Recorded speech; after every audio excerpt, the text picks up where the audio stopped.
اللہ تعالیٰ ہمیں مرنے سے پہلے موت کی تیاری کی توفیق عطا فرمائے.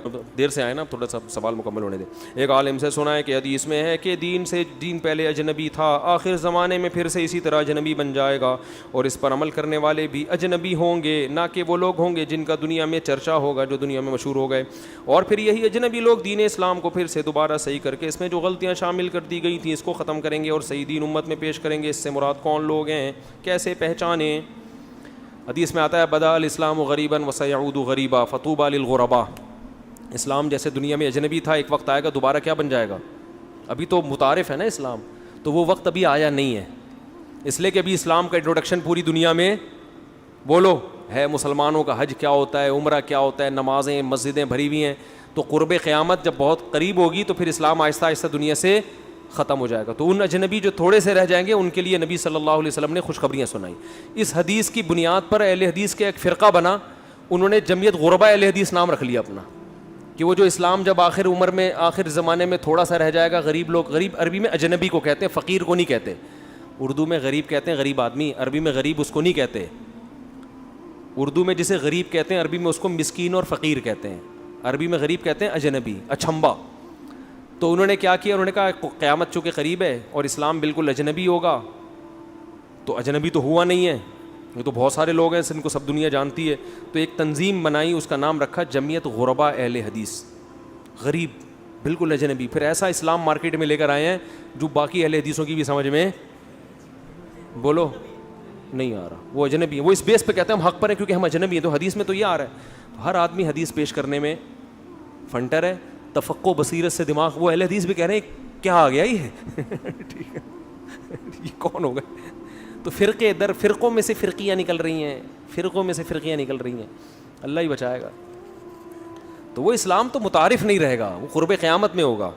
حدیث میں آتا ہے قیامت میں ان لوگوں پر آئے گی کہ ایک آدمی بھی اللہ کا نام لینے والا نہیں ہوگا. ابھی تو اللہ اللہ بہت لوگ کر رہے ہیں الحمدللہ. دیکھو تکبیرات تشریق میں کیسی تکبیریں گونجتی ہیں, اللہ اکبر اللہ اکبر.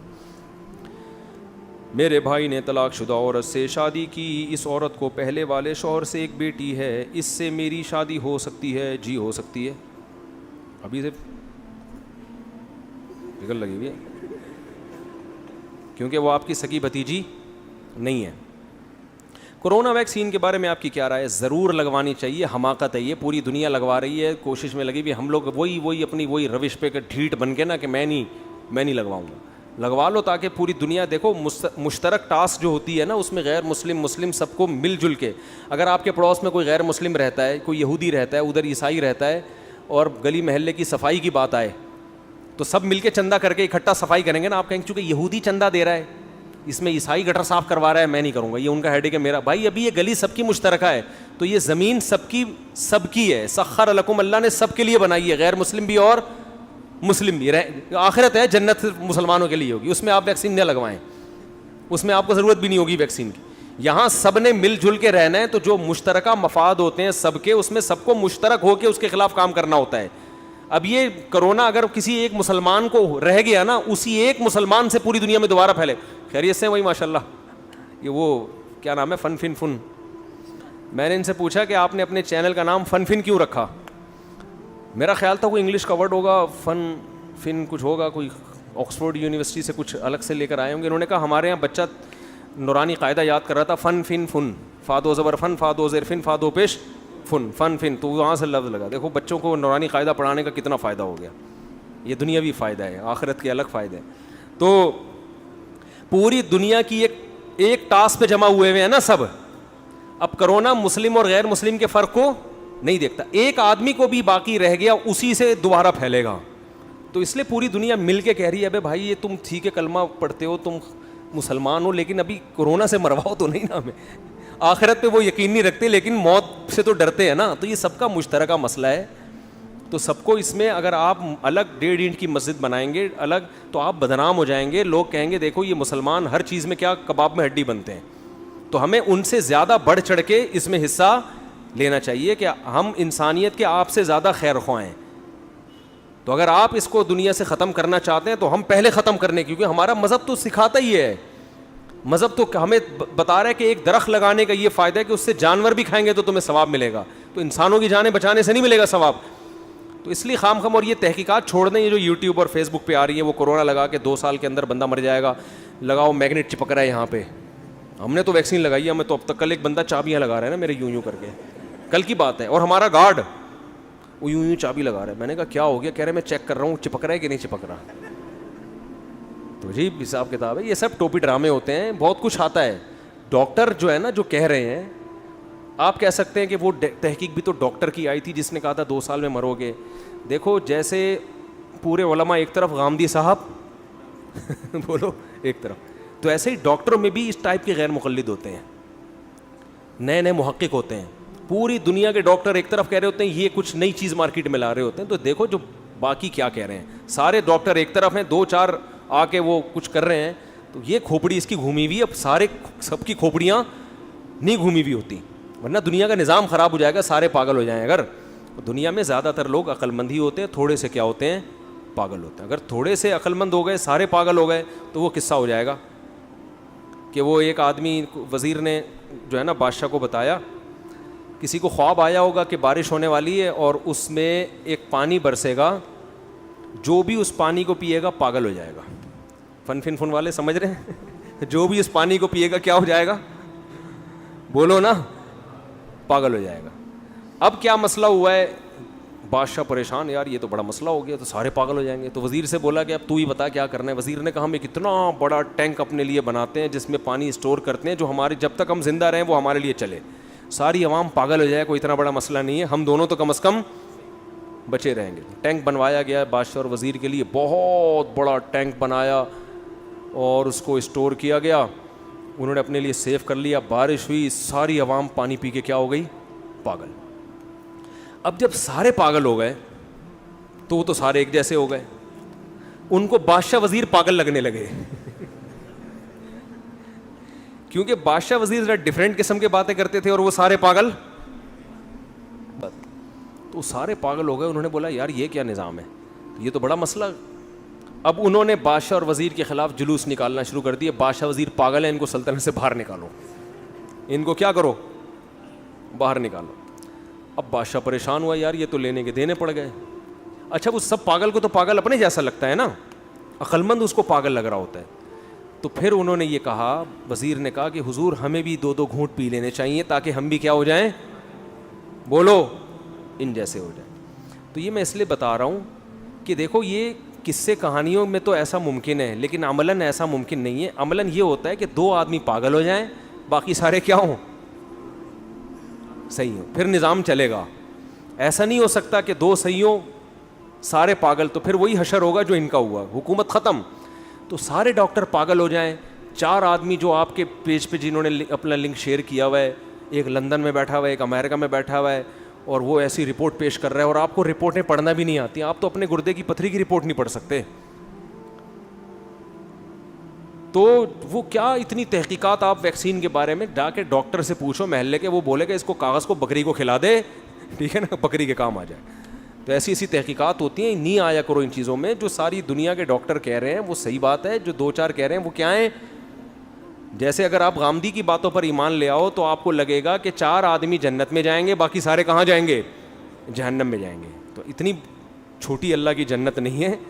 جمہور علماء جو کہہ رہے ہیں وہ کیا کہہ رہے ہیں, وہ صحیح کہہ رہے ہیں. حضرت عیسیٰ علیہ السلام زندہ ہیں, پردے کے حکام ہیں, وغیرہ وغیرہ جو بھی اختلافات ہیں. تو یہ ویکسین کے بارے میں میری وہی رائے ہے جو سارے ڈاکٹروں کی رائے ہے, اور میری اس لیے ہے کہ ڈاکٹروں کی ہے. اس بارے میں ڈاکٹروں کی تقلید کر رہا ہوں, کیونکہ ویکسین کے ہمیں نہیں پتہ, کس کو پتہ ہے. تو ایک عامی آدمی پر واجب ہے کہ وہ اس فیلڈ میں اگر ماہر نہیں ہے تو وہ پڑھے لکھے کی کیا کرے گا, تقلید. تحقیق اس لیے نہیں کرے گا, وہ تحقیق کا اہل نہیں ہے. سمجھتے ہو, میں اگر ویکسین کی تحقیق شروع کر دوں, ڈاکٹر 2-4 باتیں سمجھا کے بولے گا پتلی گلی سے نکلو, میرے پاس فالتو کھوپڑی نہیں ہے. وہ ایک لفظ بتائے گا, میں اس کا مفہوم پوچھوں گا اس سے, وہ کہے گا بھائی تمہیں کیا پتا ہے یار, تو ہم پاگل ہیں جو MBBS کر کے بیٹھے ہوئے ہیں یہاں پہ.